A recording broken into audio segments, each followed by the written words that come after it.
आप सभी का स्वागत है बच्चों आपके अपने चैनल मैथ्स QA 247 पर। आज हम लोग देखने जा रहे हैं क्लास 10th का RS सरवाल का क्वेश्चन नंबर 62 जो कि एक्सरसाइज 16A में है। Area of sector and segment करके सर्किल का ये चैप्टर है मेंसुरेशन का। तो आज हम लोग क्वेश्चन नंबर 62 के बारे में डिस्कस करेंगे कि 62 नंबर क्वेश्चन कैसे बनाया जाए। तो चलिए बिना समय गवाए आप लोग पेन पेपर लेकर तैयार हो जाइए और चलिए हम लोग क्वेश्चन नंबर 62 पहले देख लेते हैं क्या बोला जा रहा है 62 में।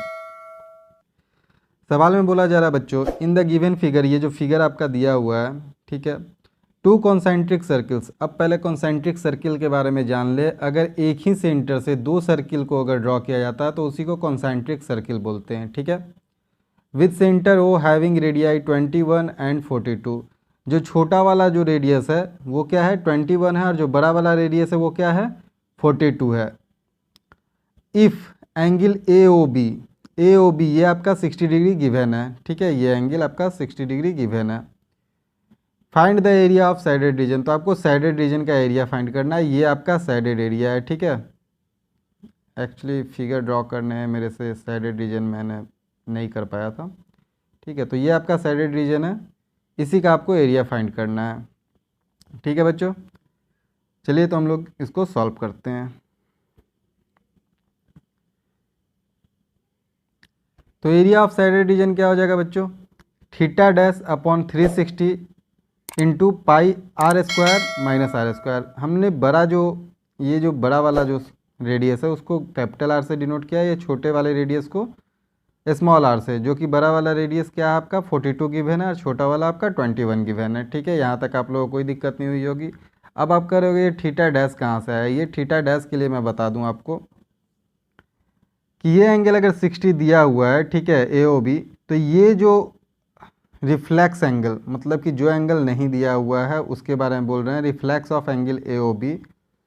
देखिए रिफ्लेक्स एंगल किसको कहते हैं वो भी मैं आपको बता देता हूँ। अगर मान लीजिए कोई एंगल दिया हुआ है और ये कंप्लीट एंगल 360 होता है, तो 360 माइनस वो जो एंगल है, छोटा एंगल है एक्यूट एंगल, उसको अगर 360 से माइनस करते तो हम लोग का रिफ्लेक्स एंगल निकल जाता है, ठीक है। ये बाहर वाला एंगल रिफ्लेक्स एंगल कहलाएगा, ठीक है। तो where theta dash is equal to reflex angle AOB, ठीक है। थीटा डैश क्या है आपका रिफ्लेक्स एंगल AOB है, तो उसको हम लोग निकाल लेते हैं। तो 360 माइनस एंगल AOB, तो एंगल AOB 60 है, तो 360 माइनस 60 300 हो गया, ठीक है। अब इसको हम लोग सॉल्व करते हैं। तो थीटा डैश के लिए हम लोग 300 अभी हम लोगों ने फाइंड किया, तो 300 अपॉन 360 इंटू 22/7 पाई का वैल्यू। कैपिटल आर आपका क्या है 42 है, तो 42 का स्क्वायर, स्मॉल आर आपका 21 है, तो 21 का स्क्वायर, ठीक है। यहाँ तक आप लोगों को कोई दिक्कत नहीं हुई होगी। अब 300 अपॉन 360 को अगर हम लोग 6 से डिवाइड करते हैं तो 300 5 टाइम्स में, मतलब 60 से डिवाइड कीजिए तो, और आपका ये 360 जो है 60 से डिवाइड करने में 6 टाइम्स में, तो 5/6 हो गया 22/7। और हम लोग क्या जानते हैं A square plus minus B square equal to क्या होता है A plus B into A minus B. तो ए प्लस बी 42 प्लस 21 63 और 42 माइनस 21 21, ठीक है। तो अब चलिए इसको अब हम लोग बेसिक फॉर्म में लाते हैं। तो 7 से 63 जो है आपका 9 टाइम्स में हो जाएगा, ओके। फिर 3 से 9 जो है 3 टाइम्स में और 6 जो है 2 टाइम्स में। इस 2 से अब 22 को अगर डिवाइड करते हैं तो 11 टाइम्स में। अब आपका जो आंसर आएगा वो 21 इंटू 3 इंटू 11 इंटू 55 को मल्टीप्लाई करने पर आपका आंसर आ जाएगा, जो भी प्रोडक्ट होगा। तो इन चारों को हमने मल्टीप्लाई किया तो आपका आंसर क्या आएगा बच्चों 3465, okay. That means 3465 centimetre square, क्योंकि सेंटीमीटर में आपका रेडियस दिया हुआ था, ओके। आप लोग इसको नोट डाउन कर लीजिए।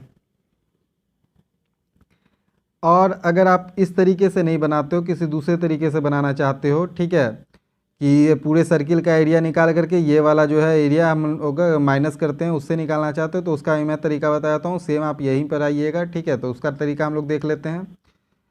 तो उसमें क्या किया जाएगा कि जो ये दोनों सर्किल है, ठीक है, तो ये जो एरिया हुआ, ठीक है, बीच का एरिया ऑफ रिंग, वो क्या होता है pi are square minus are square, और यहीं पर थीटा था तो theta upon 360 pi are square minus are square. देखिए यहाँ पर pi are square minus are square, यहाँ दोनों कॉमन है तो कॉमन हमने ले लिया, तो यहाँ से पूरा कॉमन हो गया तो 1 होगा, और यहाँ पे माइनस थीटा अपॉन 360 होगा। ओके, तो अब देखिए 360 को अगर एलसीएम लेते हैं तो 360 को एलसीएम लेंगे तो 360, यहाँ पे 360 इंटू 1 360 माइनस थीटा, थीटा का वैल्यू क्या था 60 था, तो 360 माइनस 60 करेंगे तो 300 हो जाएगा। ठीक है, 300 अपॉन 360 यही मैंने लेकर के चला था, जो कि 300 आपका थीटा डैश में लेकर के चला था, जो कि मैंने फाइंड आउट करके बताया था। तो इसके बाद तो आपका जो भी है सॉल्यूशन सेम ही होगा यहाँ के बाद। ठीक है, तो वही सेम ही है, आप लोग इसको नोट डाउन कर लीजिए। आई होप आप लोग इसको समझ गए होंगे, तो आप लोग इसको नोट डाउन कर लीजिए। फिर मिलेंगे बच्चों अगले सवाल 63 नंबर के साथ। Till then take care, bye bye, have a nice day.